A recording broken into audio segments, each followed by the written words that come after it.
Asisten pelatih PSIS Semarang Ahmad Rezal merasa kecewa dengan kekalahan yang dialami timnya pada laga tunda pekan ke-11 kompetisi Liga 1 melawan Bayangkara FC.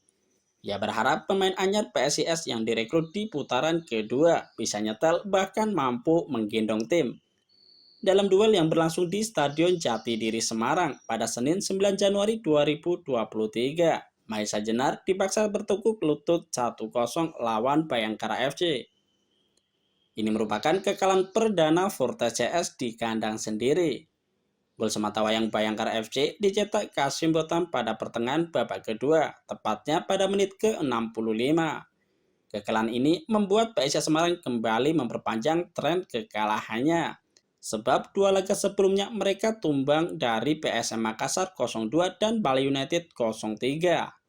Ahmad Rezal menyebut kekalahan ini hukuman yang harus diterima Mahesa Jenar karena melakukan kesalahan fatal di area kotak penalti. Sapuan bola Fredian Wahyu kurang maksimal. Hasilnya bola disambar dengan mudah oleh Kasim Botan untuk menjebol gawang PSIS. Juru taktik berusia 29 tahun itu menjelaskan PSIS segera mengevaluasi hasil pertandingan ini. Apalagi dalam waktu dekat putaran kedua Liga 1 akan bergulir. Rezal berharap sejumlah pemain baru yang direkrut Mahesa Jenar pada bursa transfer putaran kedua ini berdampak positif bagi performa tim. Sejauh ini PSIS Semarang sudah berhasil mengamankan 3 pemain anyar pada bursa transfer para musim kompetisi Liga 1. 2 dari 3 pemain tersebut mempunyai label tim nasional, yakni Luffy Kamal dari Barito Putra dan Adi Satrio dari Persik Kediri. Selain itu ada pula Maru Kimura yang dipinjam dari Rans Nusantara FC.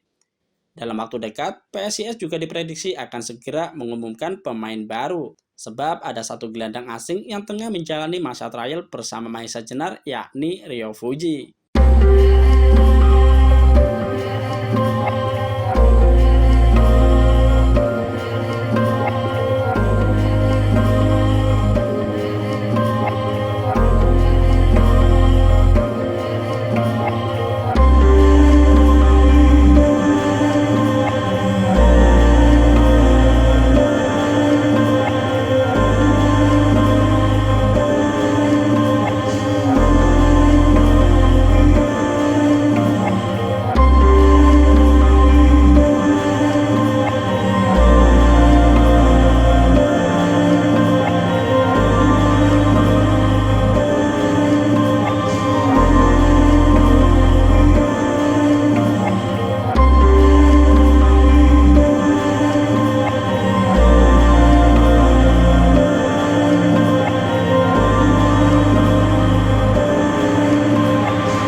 Ikuti terus update terbaru dari sosial media Tribun Jateng.